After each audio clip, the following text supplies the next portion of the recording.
Welcome to another video from explainingcomputers.com. This time I'm going to talk about the cloning and imaging of hard drives and SSDs. Now, to start out, we should distinguish between cloning and imaging, and cloning is the process of making an exact duplicate of a hard drive or SSD on another drive. This is useful as the clone can be substituted for the original drive, so allowing, for example, the rapid replacement or upgrading of a computer's system drive without having to reinstall the operating system and applications. Highly related, drive imaging is the process of copying one or more of the partitions on a hard drive or SSD to a single file on another drive. This image file can then be used to restore the original drive to a working state if it becomes corrupt. Or alternatively, drive images can be used to make one or more clone drives, and this can be particularly useful if you're administering a large network of computers, as drive images can be used to rapidly deploy new software configurations to many machines. Now, in the remainder of this video, we're going to get practical, and I'm going to show you how to use cloning to upgrade the hard drive in a PC to a new SSD. And I'll also show you how to use imaging to create a backup of that drive. I do, though, before we get there, just want to be clear that whilst everything in this video is presented in good faith, everything here should work, you do have to be very careful when you're using imaging and cloning software, because this is software designed to actually wipe out whole drives and replace the contents with something else. So if you get things wrong when using this kind of software, the results will be catastrophic for your computer. So please be careful. I hope everything goes well for you, but please accept if you try anything in this video, you're doing so at your own risk. So, here we have a lovely new Samsung 860 EVO 250GB SSD, which we're going to use to replace the system drive in this PC, which currently has got a 74GB Raptor hard drive as a system disk, and indeed if we look on the desktop you can see the specs on the drive here. Now, to clone this drive to the Samsung SSD, we're going to need some cloning software. So let's get rid of that and go to the web. And there's various options we can use. One is to use Samsung's own data migration software, which you can get from the Samsung website. Click down there, you'll see Samsung data migration software for consumer SSD. This is actually very good software, and if you have got a Samsung drive and you want to do a very straightforward clone, it's worth using this software, but it doesn't do things like imaging, which we'll be looking at later in the video, and it only works with Samsung drives, and it only works cloning Windows drives with fairly straightforward setup. So it's good for many circumstances, but I won't be using it here. Another option is to use EaseUs ToDo Backup Free, which you can download from the EaseUs website here. All of these links, of course, will be in the video description. This again is pretty good software. I have used it myself before, but it's not my choice here today. The third option is then CloneZilla. Now, CloneZilla is very powerful cloning and imaging software. It's also free. You basically install it on a USB drive and it boots up, and then you do your cloning from there. It's actually running a Linux distro to actually do that. But the interface, as you can see, is fairly basic, a little bit daunting for people, I think, who aren't used to doing this sort of stuff. So CloneZilla, fantastic software, but again, I'm not going to be using it here today. And so my choice is going to be this, Macrium Reflect 7 Free Edition from Macrium Software. Very well respected piece of cloning software. Now, I would just note, if you go to the Macrium website as we are here, and you go to the main page and you go to say their products, go to say the home products here, you will see a download for the trial of Macrium Reflect 7. You won't see the free edition. But if you do go to the web address we've got here, macrium.com reflect free, you'll get access to the free edition of the software. And it's totally free for both business and home use, which is really good. Now, when you come to download this, you'll notice you click on home use and you'll get this requester here where you have to put in an email address, and then they actually will email you a link. And once you've done that, you end up with a little file, which I think I've got down here somewhere, which has come down there. And if you click on that file, it will pull in their download agent, as they call it, which will download the software and install it. And I here have actually changed the download location just because I like to use my own download locations. But basically, you can leave all the basic settings here on the defaults and things should work just fine. So we'll click on download and it should now download the software and install stuff. Now, you will get this message because it's bringing in what's called the Microsoft WinPE components. So just say yes on that. It's a big download, but it'll get on with it and sort things out. And here we are with a download complete. We're now in the installer where we can just click on next. And it seems next again. And accept and next. We want the home version. Do we want to register? I'm going to say no, and we'll just click on next. And that seems okay. And install. And there we are. It won't launch now. We'll leave that there. But we've now got the Macrium Reflect cloning and imaging software installed on this PC. Right, with our cloning software installed, we now need to take our new drive and temporarily connect it to our PC so we can clone across from the old drive to the new one. So first of all, obviously we'll open the box. So let's bring in the stand of a knife to help us get into here. Well sealed from a Samsung, and get in there. And here we are with our Samsung drive. Oh, there we are. You can't go wrong with a Samsung SSD. I do like my Samsung SSDs. There we are, Samsung 860 Evo, it says there on the back. Now, to temporarily connect the drive, we've got a couple of things we could do. One is to take this drive and open up the side of our PC. We'll have to do that eventually anyway. And to connect this up to a spare SATA lead, it would look something like that. We'll connect on here for data. And that's going to go on there. Go on, there we are. And also for a power, we'll connect on here as well like that. We'd have to find a power lead in the PC. So something like that would actually connect into the PC looking at something like this. So that's one option. However, the easier option for most people, and the only option if you're using a laptop, is not to connect like this, but to not use those at all, but to actually use something like, if I can find one, something like this, which is a USB to SATA adapter. This is USB 3 adapter, it's nice and fast, and that will just connect on the back of a drive there like that. And this can now be connected to the back of our PC. So I'll put this in like this, and then we're all ready to start off the cloning operation. So here we are back on the Windows desktop, and as you might see, I've disconnected my network lead here. I've pulled out my Ethernet connection so we're not online. If you're connected via Wi-Fi, you can clearly turn off Wi-Fi, because you don't want to have a live internet connection when you're doing a clone that might say pick up email or Windows Update or something like that. So I'll now run up Macrium Reflect. My computer will be cautious. Do we want to do it? Yes, we do. And this will now show us all the drives on the system. The top drive is the drive we're going to clone. That is the C drive, the system drive on this system. And then below that, we've got a drive here I'd use for video files. Nothing to do with what we're doing here. And below that, there's the new Samsung SSD. So with just the top drive we want to clone ticked, we will click on clone this disk. And then we'll select a disk to clone to, and that's got to be our Samsung SSD. That's fine. Now we could here now just click on copy selected partitions. That might seem to be the obvious thing to do. But if we do that, we have a slight problem because there's lots of space left on the new drive.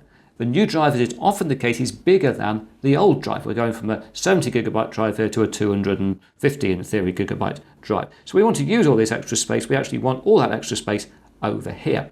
Now you can select a partition here. This is the main C drive on the machine. This is the Windows recovery partition, which we also need to make sure is cloned across.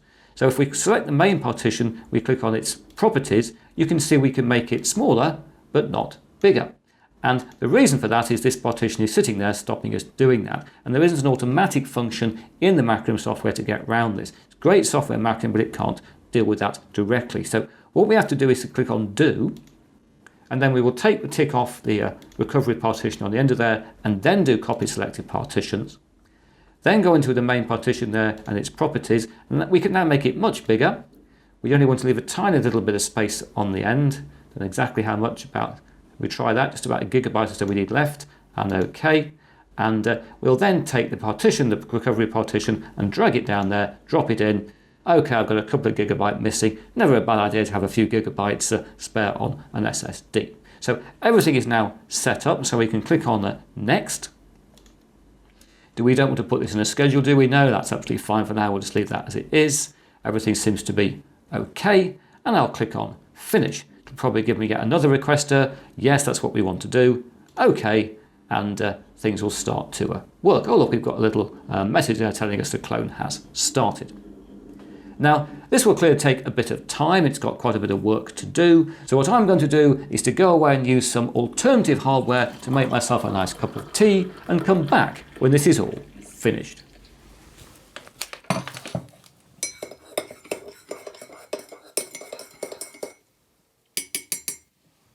And here I am back again. Things are almost finished off here, at least on the first partition. There it is. I think it's still going there doing the second partition. It was a very nice cup of tea I had, by the way, but this shouldn't take too long to finish off now. So let's just speed through the rest of this.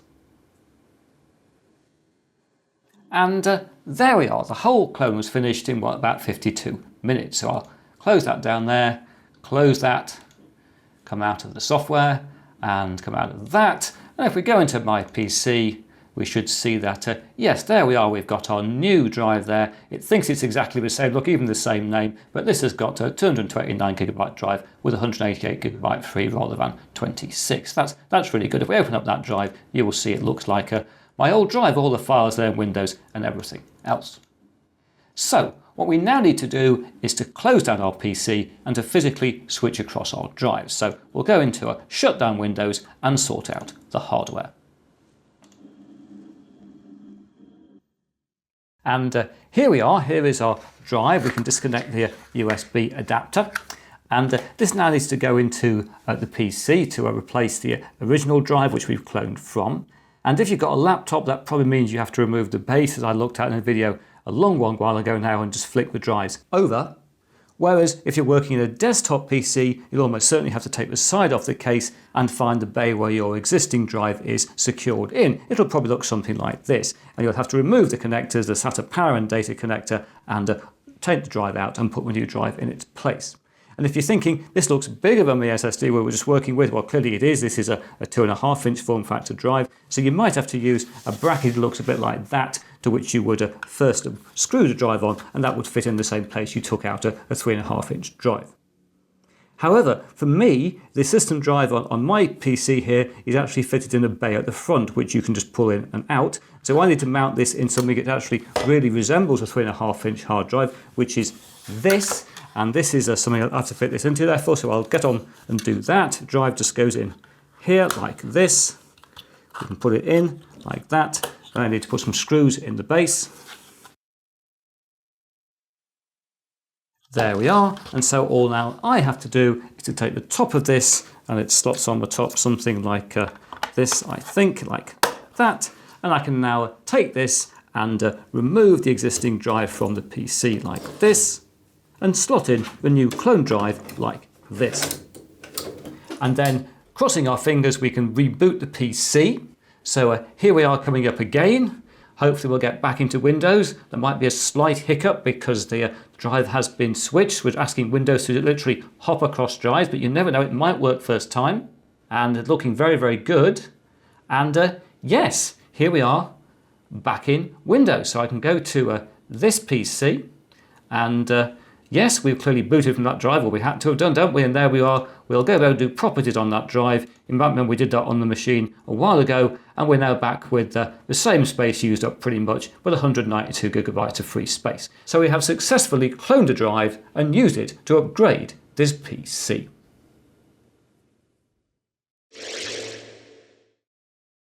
Well, here I am back again in Macrium Reflect, and I just thought we'd have a quick look at some of the imaging capabilities of this package, because it's really quite an extensive piece of software. You can see that just looking through the menus. There's lots of things here for backing up and restoring and doing other very useful things to keep your data safe, although it is worth noting that not everything is available in the free version of the package, which I think is perfectly reasonable.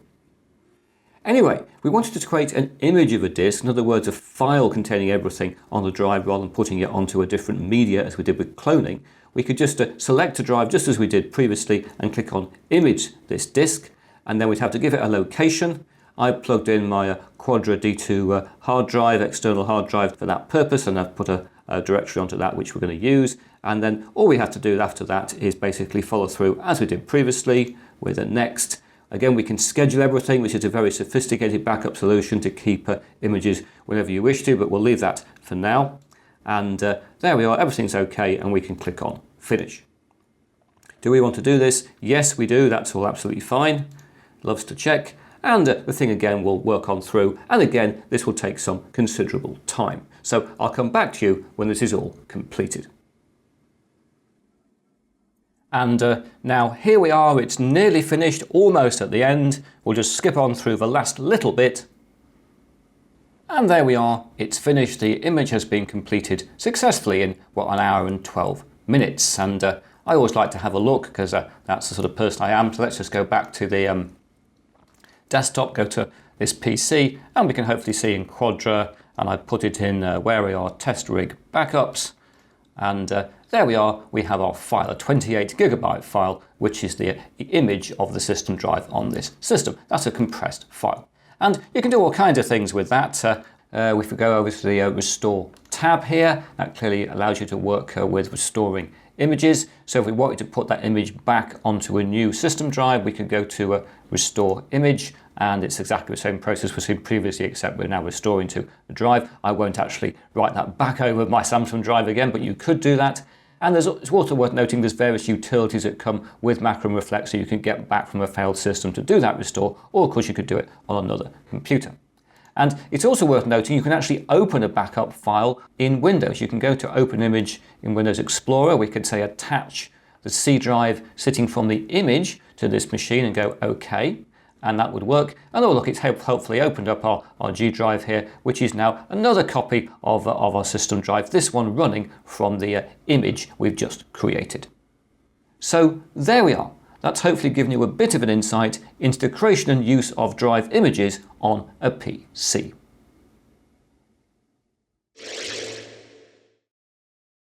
When I was planning this video a few weeks ago, my intention was to show you upgrading my test rig from having this 128GB Kingston SSD as the boot drive to the new 250GB Samsung Evo drive we fitted in this video.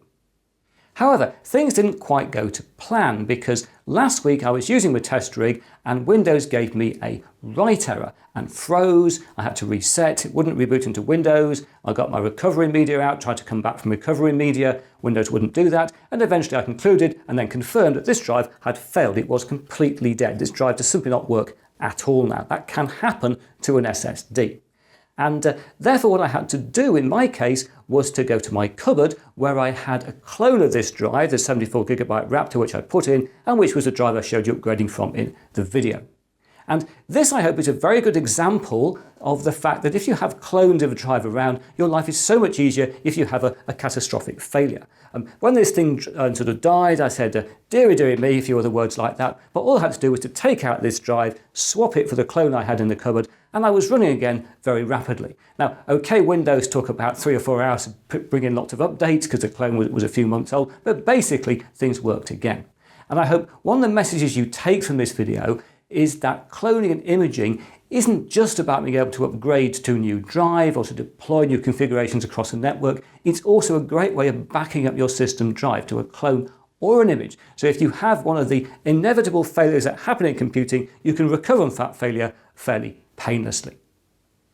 Anyway, that is now it for this video. If you enjoyed what you've seen here, please press that like button. If you haven't subscribed, please subscribe, and I hope to talk to you again very soon.